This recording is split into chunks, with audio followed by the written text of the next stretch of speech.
విద్యుత్ ఛార్జీలు పెంచలేదు, పెంచము, దానికి కట్టుబడి ఉన్నాం మేము గానీ మా ముఖ్యమంత్రి గారు గానీ. మొన్న ఈ మధ్య యాక్సిస్ బ్రూక్ ఫీల్డ్ ఎనర్జీ మీద దుష్ప్రచారం చేసే పని చేస్తా ఉన్నారు. పదే పదే ప్రభుత్వం మీద బురదల్లే పని చేస్తా ఉన్నాడు. జగన్మోహన్ రెడ్డి తప్పులన్నీ కూడా ఇప్పటికి కూడా మాకు ఇంకా దాన్ని శుభ్రం చేయడానికి టైం సరిపోతుంది.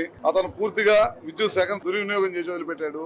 అతనే యాక్సిస్ ఎనర్జీకి ₹5.12 పీపీ చేస్తే దాన్ని వెనక్కి పిలిపించి ₹4.60 పగలపూట సాయంత్రం పూట పీక్ అవర్స్ లో కూడా విద్యుత్ సరఫరా చేసే ఒప్పందం చేశాము. అదే కాకుండా PLF దాదాపు 60% తక్కువ ఇవ్వకుండా ప్రభుత్వానికి నష్టం లేకుండా అన్ని కూడా చేశాం అనమాట. జగన్మోహన్ రెడ్డి లాగా ప్రభుత్వం లాగా ఈ ప్రభుత్వం చేసే ప్రసక్తి లేదు. జగన్మోహన్ రెడ్డి ప్రభుత్వం అన్ని ఒక ఆదాయ వనరుగా విద్యుత్ శాఖను వాడుకుంది. మా ప్రభుత్వం కరెంట్ ఛార్జీలు పెంచకూడదు, ప్రజలకు ఉపయోగపడాలి, నాణ్యమైన విద్యుత్ ఇవ్వాలనే దశగా పనిచేస్తున్నాము. దాంట్లో భాగంగానే రాయలసీమ, ప్రకాశం జిల్లా ప్రాంతాల్లో రెన్యూబుల్ ఎనర్జీకి పెద్దపీట వేసాము. గతంలో కూడా 7,000 మెగావాట్లు 2014-19లో రెన్యూబుల్ ఎనర్జీ పెట్టడమే కాకుండా విద్యుత్ ఉత్పత్తి కూడా చేసి చూపించాము.